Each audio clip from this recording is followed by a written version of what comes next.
دوستان گرامی، دین مبین اسلام پیروانش را همواره به دوستی و محبت و مستحکم نگاه داشتن مناسبت‌های جمعیتی دعوت می‌نماید. از این سبب برای حاصل شدن این مرام نیکی جمعیتی و اینچنین پس از حاصل شدنش برای بردوام نگاه داشتن آن آداب و احکام مقرر نموده است که وسیله‌های خوب برای پیدایش و پرورش رفاقت و دوستی میان افراد جامعه است.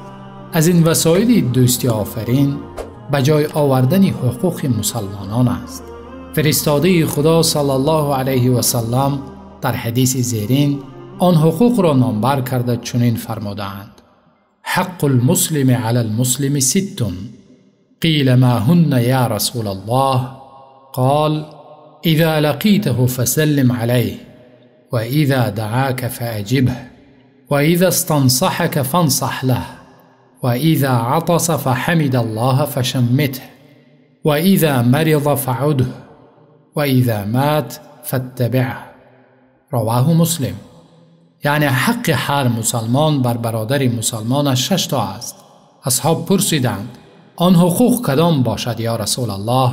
گفتند وقتا با او روبرو شوی باید سلامش دهی، وقتا تو را به طعام دعوت کند باید دعوتش را بپذیری، چون از تو مصلحت پرسد می باید مصلحتش دهی، وقتا عطسه زند و حمد خدا گوید با او جواب عطسه بدهی، چون بیمار شود او را عیادت نمایی، وقتا از دنیا درگذرد از پس تابوت او بروی. دوستان گرامی، دانستن و به عمل آوردن آداب و احکام والای این دین پاک باعث می گردد در جامعه روحیه برادری و دوستی، حس شفقت و غمخواری حکم فرما گردد. یکم، سلام دادن به معنای تمنای سلامتی و از هر گونه زیان و آفت در امان بودن است. ابتداءً سلام گفتن سنت بوده، سلام را جواب گفتن به اتفاق علما فرض است.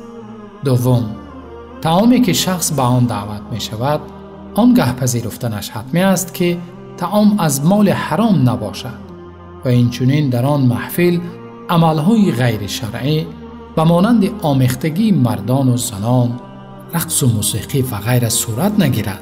اگر چنین باشد یا حاضر شده نصیحت کند و اگر این عمل از دستش نآید نباید حاضر شود.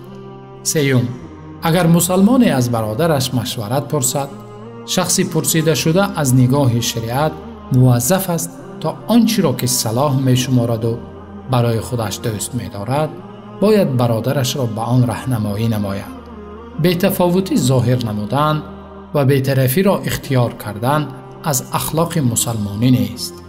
چهارم، به شخص عطسه زده باید یرحمک الله، یعنی رحمت خدا نصیبت باد گفت. این جواب عطسه نام دارد. جواب عطسه آنگاه واجب است که شخص عطسه زده الحمدلله گوید، اما اگر نگوید و از این عمل بیخبر باشد می باید او را تعلیم داد، ولی اگر قصداً نگوید به رمز سرزنش نباید او را جواب عطسه داد. پنجم، هر مسلمانی اگر بیمار شود به اهل جامعه ضرور است او را عیادت کنند. عیادت بیمار برای خویشان شخص بیمار و دوستانش بیشتر تأکید می گردد.